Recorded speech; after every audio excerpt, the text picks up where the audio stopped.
Well, hello, and welcome to episode 281 of Drink the Movies. I'm Brian here, as always, with Michaela, and today we are celebrating a birthday. Just let's get right into it. Happy birthday, the Birdcage, 30th anniversary, Birdcage.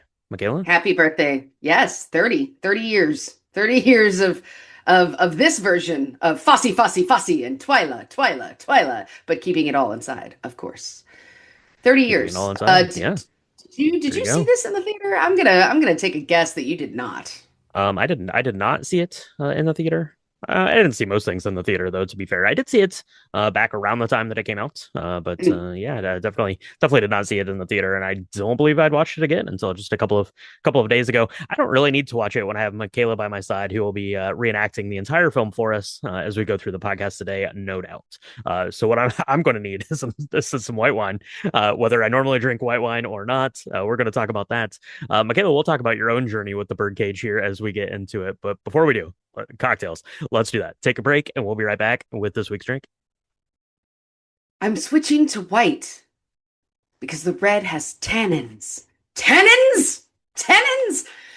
Now, to be fair, I was too young to know the difference between white and red at the time this Hmm film came hmm out. I had no idea what tannins even were. I didn't know anything about anything, so I was like, what the hell are tannins? I thought they were bad. They're not bad. They're not bad.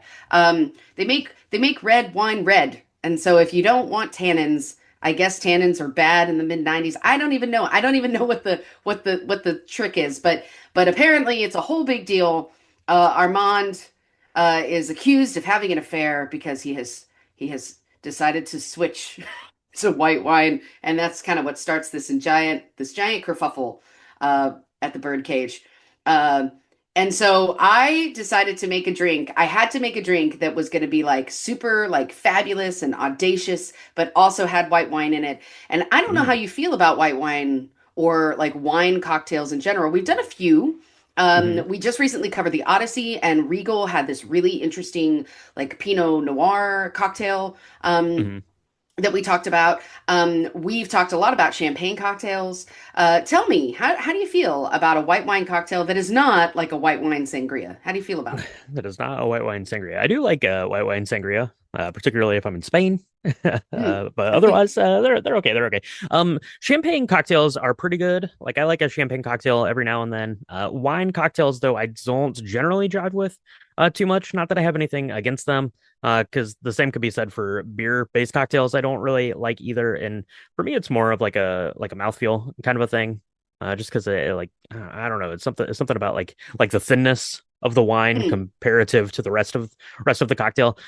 Just not my particular cup of tea, but you can definitely play around with some good flavors, and I've had some really interesting like takes on wine cocktails where you're making like a white wine or a red wine like syrup, like a simple syrup, and kind of using that to kind of impose the flavors of the wine. So that's kind of an interesting thing. But yeah, of course we had to do white wine here. There's about 19 glasses of it. Even see a glass of white wine being chugged down and then immediately refilled, and as the camera cuts to the very next scene.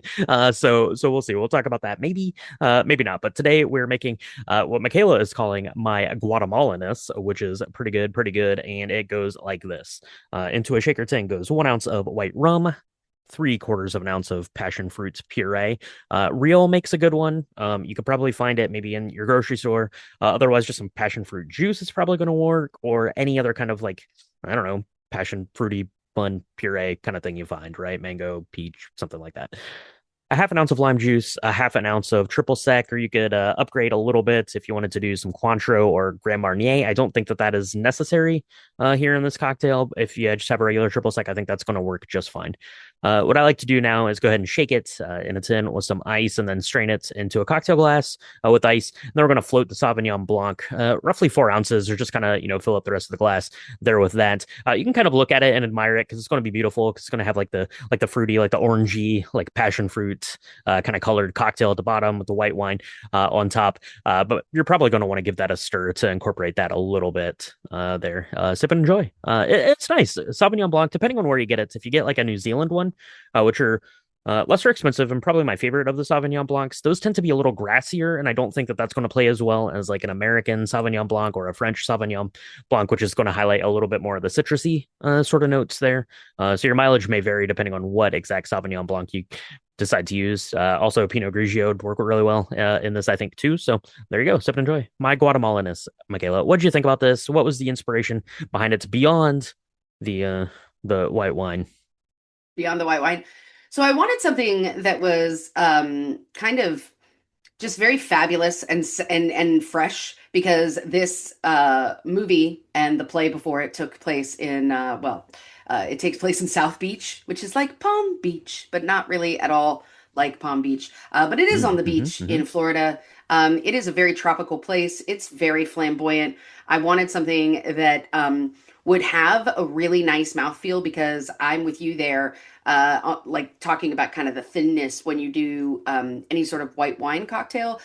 If mm-hmm, you're going to do like a champagne cocktail, you get the effervescence, which is really nice, but then the dryness. And sometimes if you do like something really sweet, like that sweetness kind of over like compensates for that mouthfeel. But if it's mm-hmm, just white wine, I was worried that it was going to be a little too, I don't know, just like a glass of white wine with some fruit juice in it or something. So right. that's Mm-hmm, why I wanted to pick a puree of some kind. Now, passion fruit I thought was more like Guatemalan than like a mango, but mango is really beautiful in this as well. If you can't find passion fruit or you just don't like that flavor, mango will be really nice because it's going to add this really beautiful creamy texture. We want puree and not juice. So if you find like passion fruit juice and you use that, that's fine. But that's not really what we're trying to go for here. We just wanted something a little thicker. And I also agree with you about the triple sec. The only reason why you would maybe want to upgrade this to like a Grand Marnier or even a Cointreau is because you want a more luscious mouthfeel. It's mm-hmm, not going to really make that big of a difference in the flavor profile itself. Um, but I was just trying to think of something that would look really fun in a glass that you would mm-hmm. serve while you're singing "We Are Family," you know, and like I guess it's the Kennedys, the Kennedy family is at one of the cousins are there watching this drag show Yeah, at the start of this film. all the Kennedys. I don't know if current Kennedys Saving could room be for reach for coffee. reach for a comment here on this front. But yeah, this cocktail is pretty good. Like I said, I don't love a wine cocktail. And not that I don't like them. Or can be okay with them. It's just not my preferred kind of a cocktail. But this one's pretty good because yeah, it definitely highlights those flavors and it almost becomes kind of sangria like with the fruity additions, kind of that to that in there. So let's do this, Michaela. Oh, first off, side notes: don't have more than one My Guatemalanness if you're only having soup for dinner. Just don't do that. So let's do this. Let's go ahead and take a quick break, and we'll be right back to chat about this week's film, The Birdcage. Spoiler warning for the Birdcage.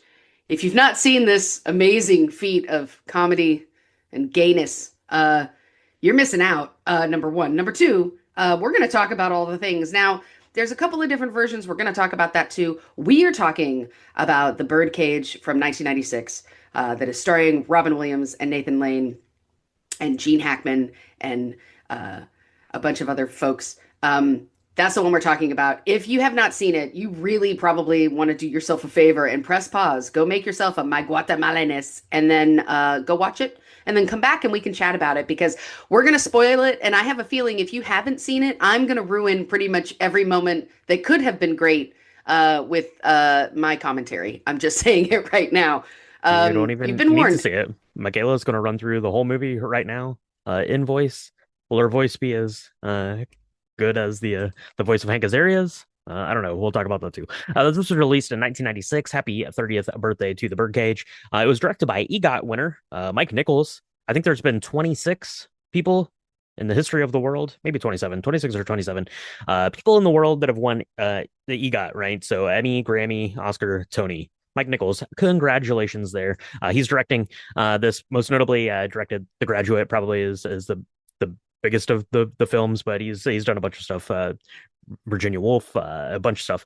So pretty good there. This one stars Robin Williams and Nathan Lane as Armand and Albert, the gay owner and star of the drag club, The Birdcage. There's also some other people in there. Hank Azaria, as I alluded to, Gene Hackman, Diane Wiest, Kristen Baranski, Dan Futterman, and Calista Flockhart along for the ride. We'll talk about them as we get into this as well. Michaela alluded to this. This was based off of a French film called La Cage aux Folles, which I assume means Birdcage in French, 1978, which was an adaptation of a play, I believe by the same name, from 1973. So apparently this was going to be like a musical Broadway kind of a thing, and Mike Nichols was on the hook to direct it, got fired, so used his power of influence, being the EGOT winner that he is, to say, hey, people that own the rights to this, let me do a movie of it instead. They said, okay, let's do it. And there you go. There you go. There you go. There you go indeed. Yeah. So this film is I want to say I perhaps we should put a spoiler warning. I mean, originally it was a 70s idea that turned into a 90s idea. There were a few changes with the story itself. And I feel like we're going to talk a little bit about like the timeliness of this because while it is Mm, quite funny, looking at it in today's lens, people, younger people today who may not have been around for what life was like for LGBTQIA yeah. plus folks in the 90s might be like, this is terrible. This is absolutely awful. Why Oh, would yeah. anybody do this and have to be put in this position? These parents Yeah. are terrible. This son is Well, terrible. And that's we'll fine. we'll we'll get into the We'll reasons get for into this. that. But if this movie was made today, like it would get dragged 100 Oh, directions from all 100%. sides. No one would like this movie because of all the things we're about to talk about. But yeah, so it's very timely in a time and a place. And to go back to kind of the intro, and you asked me if I saw this Mm. in the movie theater, right? And it came out in 1996, so we would have been 15 years old. Of course, I didn't see this in the movie theater, but I did see it, like I said, on video at the time. And like the big plot point of this is that Armand and Albert, this gay couple, their son, specifically Armand's son, is about to be wed to this girl whose parents are this Republican senator, like ultra conservative guy or whatever kind of thing, and they have to basically closet themselves to have this family dinner kind of together, right? To I guess to assuage her family, and probably not going to talk about the good morality lesson that is being told there necessarily, but that's kind of the crux of it. So as a 15-year-old, like the whole like political lean on this was lost on me at that time. They're talking about all these people, like there's a big joke with Jeb Bush, and I don't think a lot of people, maybe outside of Hollywood, like knew who Jeb Bush was until the whole hanging Chad thing of the 2000s, which if you're a younger listener, you don't even know what that is. So Right. Yeah, that's true. That's true. So I think what's funny to me is when you start this movie, like as we start, first of all, we get this really beautiful sweeping film, kind of like this sweeping movement of oh, camera, right? it's just great. Over. Yeah, push in of the camera like over top of like the street and down into like the front side of the bird cage and then like inside of Yeah. the club. Like it's amazing. It's a great shot. It's really, really cool.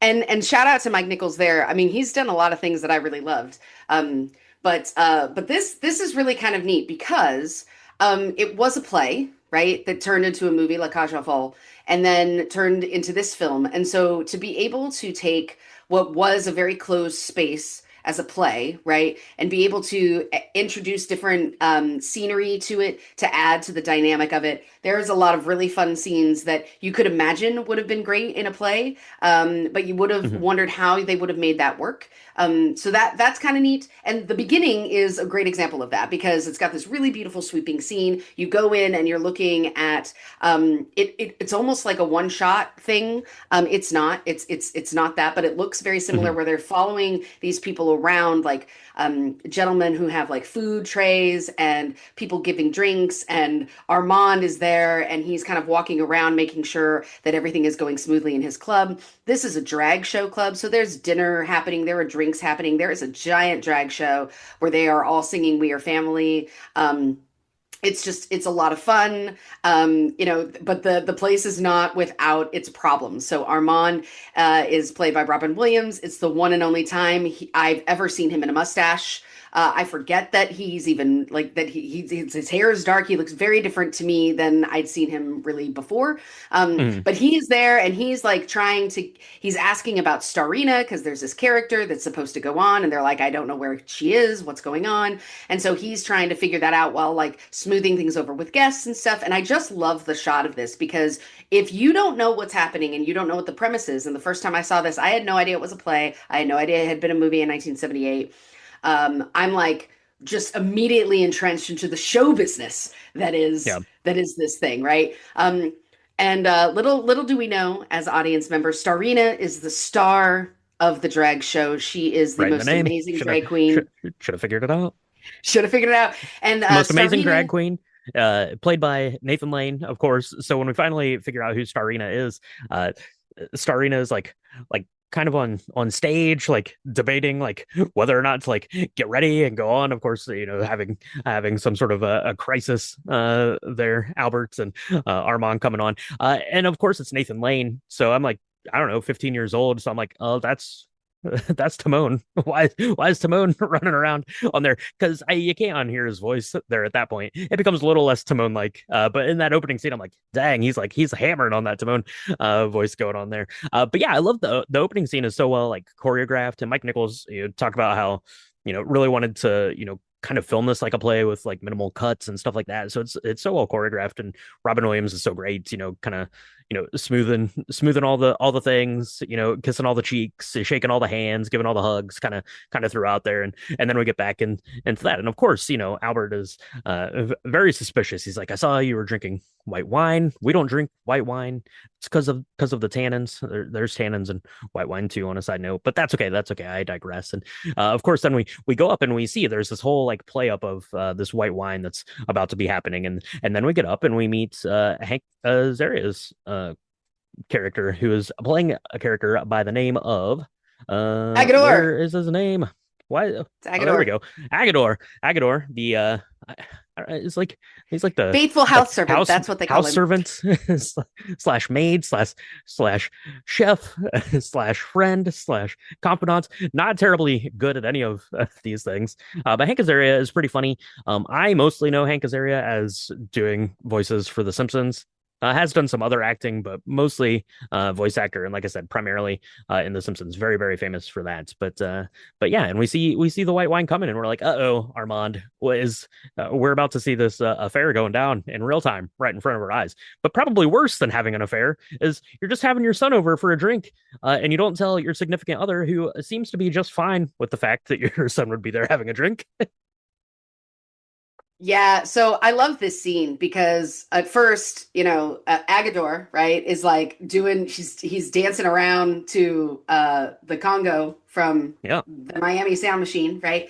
And with a little wig on and stuff, and he's like, "Hey, why won't you let me be part of the show? You don't like me. You don't respect my work." And he's like, "Dude, you're not a drag queen. You are our maid, and I need you to take the night off." And of course, then you're like, oh no, he's really having this affair. We just had this hilarious scene where he is telling Albert before Albert goes on stage that hmm he is not having an affair, that, he's got this palimony agreement. And for anybody that doesn't know what that is, it was a partner alimony agreement that they had to do because gay people couldn't get married in 1996. So if you wanted to share property, you had to do something else. And so hmm Albert's screaming that he wants this palimony agreement. And he's like, I will absolutely get you one, but I don't have it today. And they're like, and it's screaming and yelling. And then you think for a second that Armand is actually having this affair. And in walks Dan Futterman, who's this cute as a button kid. He's not 20. He's probably like 25 in real life, but he's supposed to be this 20-year-old Must be 20. cute Yeah. kid. And at first, he's like, "You look really good. I got you some wine." And he's like, okay. And then all of a sudden, he drops this bomb and he's like, Albert's not here. He's like, "Yep, Albert's not here. What's going on?" And he's like, "I'm getting married, Dad, to a woman." To And, a woman. and I have to say the comedic timing for this because he's starting to explain. He's like, "She's this really beautiful lady. She's really lovely, and I know what I want my life to be. And why are you panicking?" And the whole time, Armand is like guzzling this white wine, and then he doesn't even answer. He's like, "What's going on? Why are you so upset?" And he's like, "But let me tell you why," which is one of my greatest favorite lines of the 300 favorite lines in this film. But that's when we realized that it's his son. It was his son the whole time. And why would Albert be upset by this? Well, because he's dropping a bombshell that he's getting married, and he's getting married at 20, which for most people is probably too young. That Most is people. that is probably too young. Although he's just dropping this bombshell now, it seems like they've been having these meetings for a while now. So I feel like Albert could have been in the loop here and all this. But yeah, it turns out he is marrying this girl. Dan Futterman is he's playing a character by the name of Val Goldman. There you go. He is marrying Barbara Keeley, played by Callista Flockhart, and we're going to go and meet her. And there's a bit of a problem, is because Barbara is a-okay with the fact that Val has two dads in the picture, but Barbara's family not quite so much. So we've got the Keeleys over here. We've got Gene Hackman playing Senator Kevin Keeley, and Diane Wiest, who's my favorite character in the whole movie, playing Louise Keeley.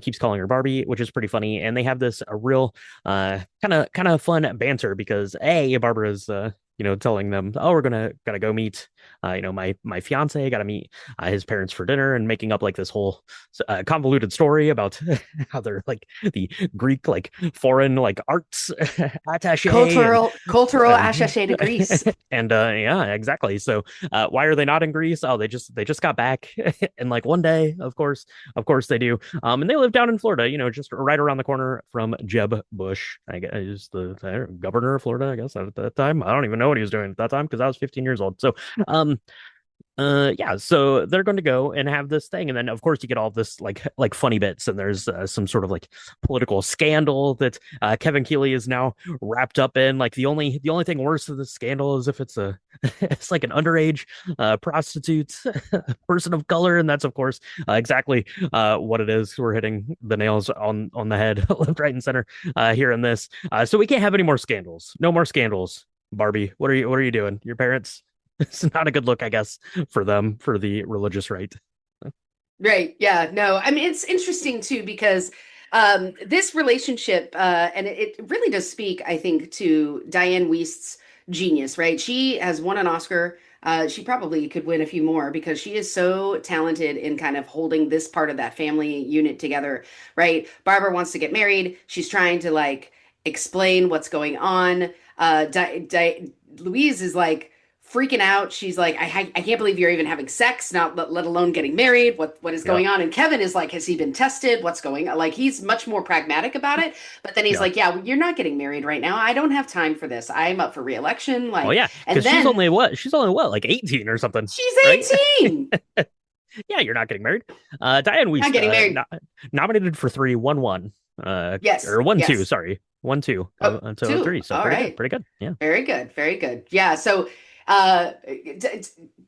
Louise is the mom's idea is like what will separate Senator Keeley, who, by the way, was the co-founder of the Coalition of Moral Order. Okay, and then the other mm-hmm. co-founder ended up dying in the bed of a underage sex worker who is also a person of color, and that doesn't ring true at all today.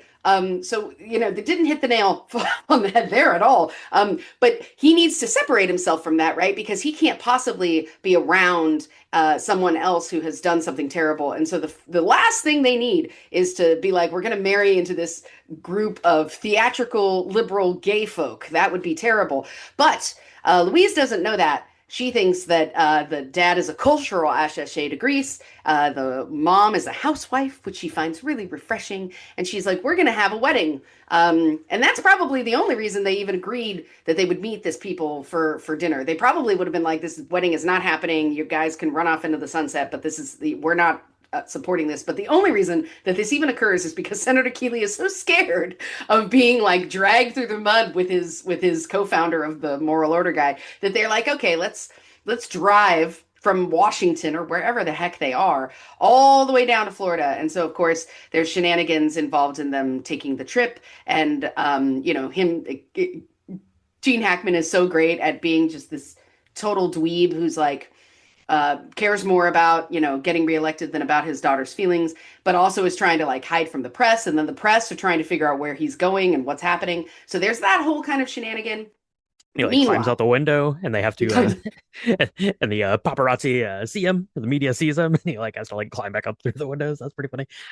Yeah, so you have all that going on, and then of course you have Val over there. He's like, okay, so I'm getting married to this girl, even though she's only 18 and I'm 20, and she's fine with you, but basically dad, you guys have to go like back in the closet. You can't be gay when you meet her parents. So they're like, okay, and that's like the moral conundrum of the movie, right? Is hiding who you are, and of course Nathan Lane's character Albert is really kind of against this. Armand is a little bit more amiable to it, right? Because he wants his son to be happy. Is kind of willing to go through those hoops, I guess, for him to that end. They have like the bright idea that they're going to bring like Val's actual real mom back into the picture. Uh, uh, I totally lost her name. Where is uh Christine Baranski. Christine Baranski playing Catherine, the actual mom, who totally seems like on board on this, even though she hadn't like talked to Val in like 20 years, like like had the kid like took off, kind of whatever the case was there. But yeah, it's going to come, and they're like, okay, we could probably play like family for the night. I'll let you talk about that. But then it gets into like my like favorite like segment of the movie where they're like trying to like I like cover up like just kind of the ostentatious like apartment like home that they All live the in, and gayness. they're just putting like like random like black curtains up like and just like around the room to like cover everything up, and I love like Val's like overseeing it, and of course it's all like the performers from the like drag cabaret downstairs that are up like doing this work, and they're like, oh, we found this thing at the thrift shop next door, and he's like, we're subtracting, we're not adding.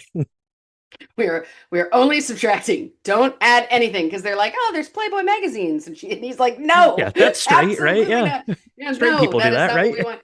Yeah, so they bring like a moose head in and a ginormous crucifix, and they like Yeah. put it on the wall, um, and so then they're like, all right, and they tell Agador, who normally wears like hot pants and like a bustier, right, that he's got to wear a suit. He's got to wear Mhm. like this waiter's garb, including shoes, and he's like, I can't wear shoes, I fall down. And they're like, dude, you need to look a little bit less obvious. Um, yeah, this part's kind of interesting to me because, at first Armand is really just, he's um, very against this idea. He's like, this is who I am. It took me 50 years to get here. I don't care what the senator thinks. I don't know what to tell you, kid, but I'm not going to change who I am. I don't want to be anybody else. And then he kind of changes his mind, and then is kind of and then he's like, well, what are we going to do about Albert? I mean, we could make Albert work as like this gay uncle if we have a mom. And that's when they're like, well, your biological mom hasn't been around. And there's a backstory. Now, if you see the play or the other movie, it tells more about how that happened. But basically, what it alludes to is that Ormond and Catherine had a physical relationship that produced Val. But Catherine was like, I don't want this kid. I'm not ready to have a kid. Ormond had wanted a child. So he gives Catherine some money to like start her business and go off and be her. And then um, Albert and Armand raise this child from birth. So he really does not know who Catherine is. So the Mhm. mom in this story, if you were going to sexualize it that way, the mom is by all means Albert. Albert's the one who like makes sure that his socks are ironed and donned and, cleans his shirts and makes sure that he has the right, his favorite food in the kitchen. And even that morning when he finds out that they're getting married, he's like, well, it's fine. Give me a kiss. I'm not happy about it, but come here, my little piglet. And so, um, it's kind of this interesting dynamic that kind of they have to figure out, and it is pretty funny. But there's also this really deep undertone of like, hurt feelings because Albert really wants to be accepted. I mean, and he wants Mhm. Val to accept him. He's like, does this mean that Val doesn't love me? Does this mean that Val doesn't really agree that we should be who we are? Um, and so there's that undercurrent between Armand and Albert really comes out when uh, Armand is like, well, I'm going to go meet Catherine and ask her for this favor. And so, of course, Mhm. Armand goes with Albert. Albert gets really jealous. And they kind of end up having this moment where Albert runs off into the sunset and is like, never mind, I'm just not going to be around at all. Yep. I'll, everything seems to be falling apart. And the Keeleys, Senator Keeley and his wife and daughter haven't even arrived yet. And it's like, this is never going to work. This is going to be terrible. Um, and, my favorite scene happens kind of right before everybody arrives. So they think everything is distraught. It's never going to work. Albert runs off somewhere, and Armand finds Albert sitting on a bench and has this really beautiful conversation. Now, in 1996, it was not, I mean, coming out was still like a really big deal. There were, you could still get fired for being gay. Like it was a very different time than it is today. But this scene is my favorite scene because they're sitting there and, at the beginning of the film, Albert is talking about this palimony agreement, and Armand hands him over this document and says, "This is it." And he's reading it and he's like, "Wait a minute. I own the birdcage and I'm giving it to you. I'm giving you half, not the other way around." And it's like, well, what does it matter if what I say is, if I say you can stay or you say I can stay? Like, this is ours. This is our life. It's us. And this film was not overly sexual, right? There's not a ton of kissing. It's certainly not like heated rivalry or anything like that. They hold hands in this film, in this one scene, and it really reminds me of how if you just love somebody, it doesn't matter who they are. And I really thought that scene just exemplified like what it meant to be two people in love trying to figure out how to raise their son in a world that didn't quite understand, but also like how to be real partners in life. And so they come back and they're like, "Look, we don't know what's going to happen. We're going to dress Armand or Albert up as a man. We're going to see how that works." It doesn't go well. Albert is immediately like, he looks even more like flamboyant because he doesn't fit into a suit normally. Like Yeah. he's got these pink socks. He's like, I just want somebody wanted him to tell her. Yeah, you've overcorrected It's on the like, dude, this situation isn't here. gonna work. Yeah, and Uh, hey, about that time, the Keeleys get there for dinner, right? We've got Agador now, who's playing, I guess, like the chef butler guy for the evening is going to be preparing dinner, and yeah, now you have kind of the parents there, Armand and Albert, Albert playing the mother there in this instance, and it just keeps going like from bad to worse. Like every like little lie gets amplified. Of course, Agador has like no idea what he's what he's doing. Like cracks open like the champagne, it goes all over the place. He makes like the soup for dinner. He's like, that was it. That was all I made. Soup is a dinner. What are you talking about? So that's pretty funny, and it just keeps kind of amping up until the gig is up. Which begs the question: is why didn't you ever think this was a good idea? Were you going to play this charade like every time you ever saw these people for the rest of your lives? I don't think so, but yeah, and then you get like the heartwarming part, right? Eventually, biological mother does turn up. Yeah, like she gets like stuck on like the ferry, and then she gets stuck in traffic. Of course, it's like all the things that would hold you up when you're trying to get somewhere on time. And then of course Val is asked like who his mother is, and of course he says Albert then in that instance, which is really sweet. But bad news: the paparazzi are downstairs, and they're like, why is the senator, why are the Keeleys here hanging out like above this drag club? That's not a good look for the religious right. So they decide they're gonna do what you do. You smuggle them out. You dress them up, smuggle them on out of there. But along the way, you end up going through the club. Everyone has a good time, and all is okay. Then we are family, says the song there to put a pin in that. The dinner scene's great. It's very awkward. Robin Williams is so great at being like awkward and like I don't know. It's like there's like this like nonchalant like comedic genius that he has about like being like put in this awkward situation where he like always is like very quick with an answer, like no matter like how like absurd or ridiculous it is, which is something that Robin Williams can do to a T. is that an egg? Yes, it is. It is a huevo. This is so Guatemala. They measure things in hens. Um, and yeah, it's really great. I love they. I mean, the problem is that if you are living a very flamboyant lifestyle, I mean, it's hard to pretend even for 12 hours to be somebody that you're not. Like, I have a pink kitchen, and if I had to get rid of everything pink in my life, even for 12 hours, I think that would be really hard, right? And That's they how lead black a holes are very formed. Michaela that's gets rid right. of all of her pink stuff. All of my pig stuff. So when you think about it, like they tried their best, but they didn't pay attention to the dishes. The dishes are very, very gay. The you know just the everything is just, and it's so funny because not only are they gay, but they're also Jewish, and so they're like, "What's wrong? What's I tell me about your name? Is it Goldman? Is it Coleman? Is it and that whole thing, they're like, there's a giant crucifix. And of course, I gotta believe that this was something that was not in the script when Robin Williams is like, we're in hell, and there's a crucifix in it the size of Texas. Like, it's so funny.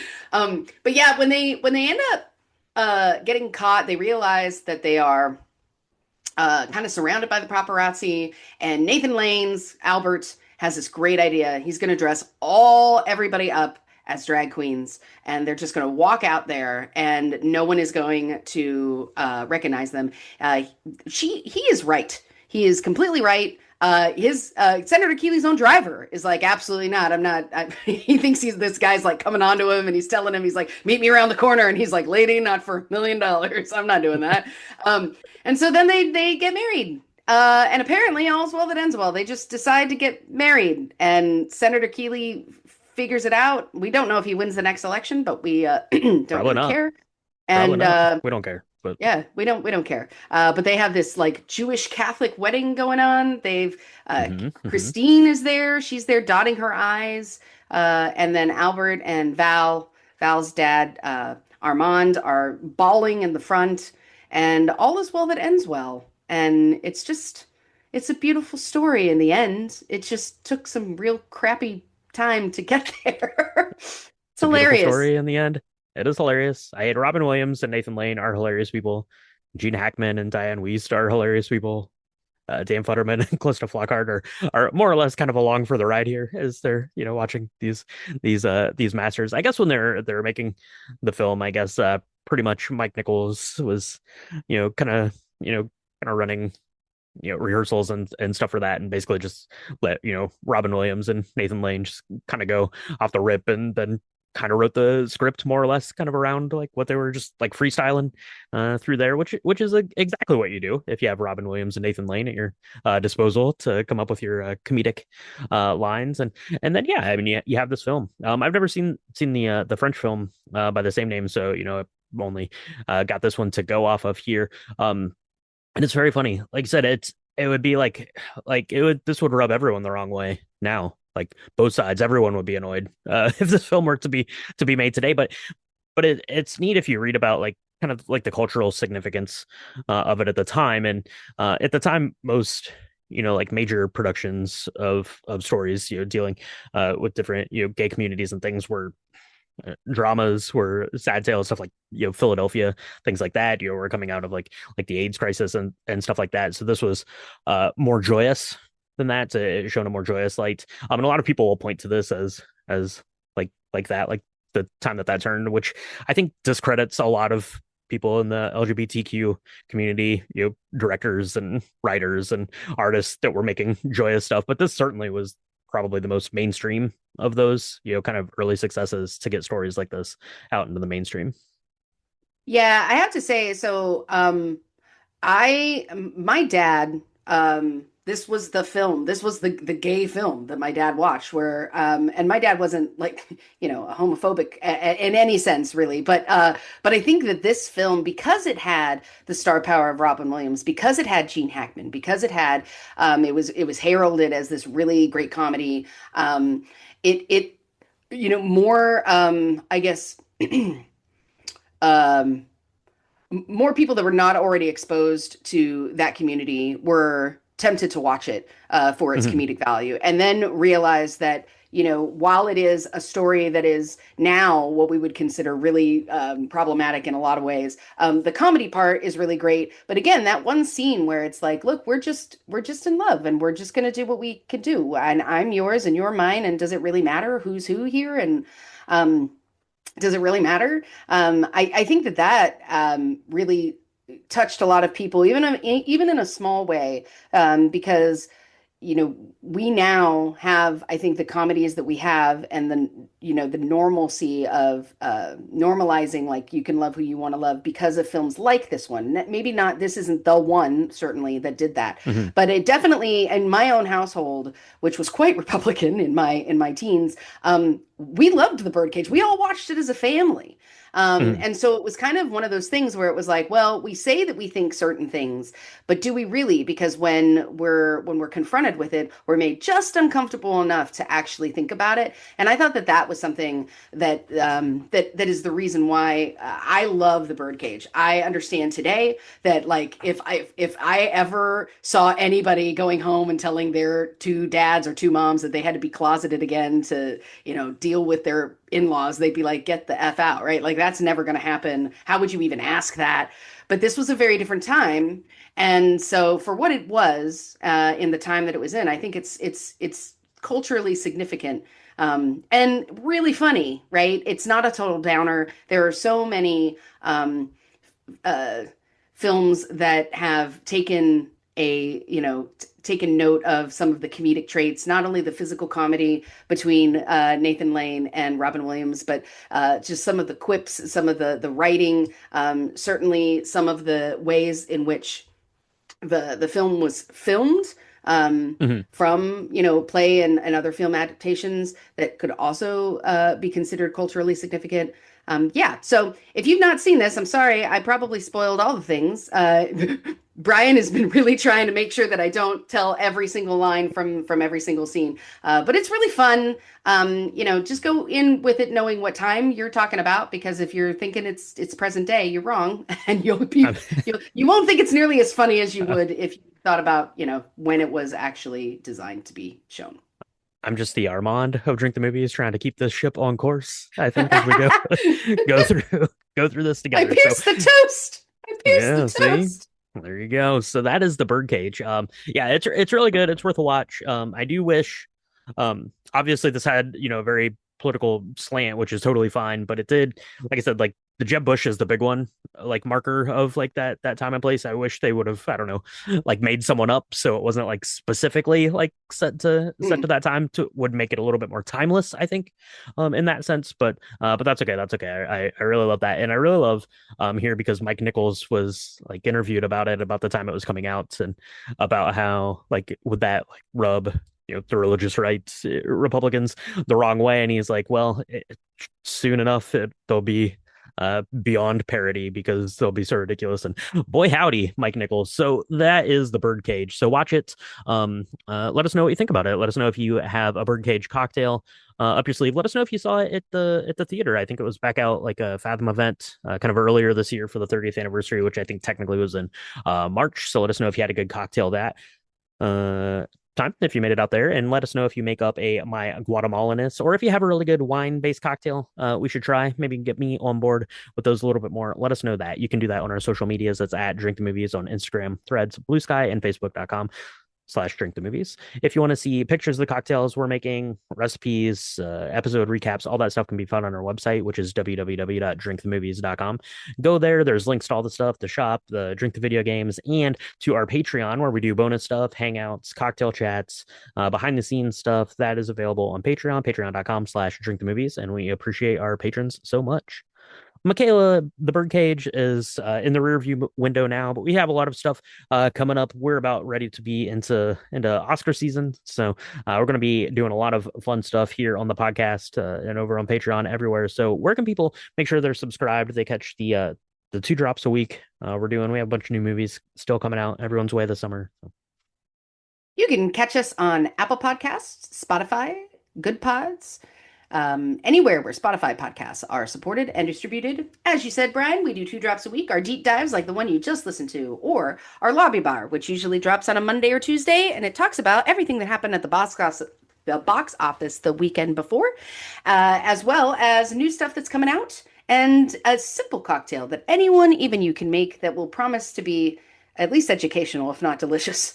Yeah, that's what we do. If you are interested in video games at all, my son has just started to learn about the history of video games, and his number one favorite podcast is Drink the Video Games, put on by Brian. I think you just celebrated a brand new episode drop last week, I want to say. Mm-hmm.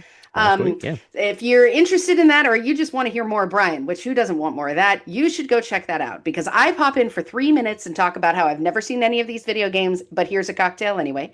And then he talks about the history of these things. He talks about playthroughs. He talks about all sorts of really cool stuff that I didn't even know existed. It's really, really fun. It continues to do really well in all of like the write-ups about video game podcasts. So he's killing it. Go check it out. Drink the video games. Yeah, appreciate that. Thank you so much for the plug. And also plug totally overlooked the fact this was nominated for an Academy Award, Best Art Direction / Set Direction for Bo Welch and Cheryl Karasik. And yeah, kudos to you because the club and the apartment look amazing. So that is the Birdcage. Well, yeah, that's the Birdcage. That's So it. we'll talk to you next. I'm going to turn Michaela. Who knows what quote she's about ready to throw up, but we'll talk to y'all next time on Drink Drink the the Movies. movies. Take it away, kid. What the hell are Pirin tablets? It's an aspirin with the A and the S scraped off. Genius. I know. I know.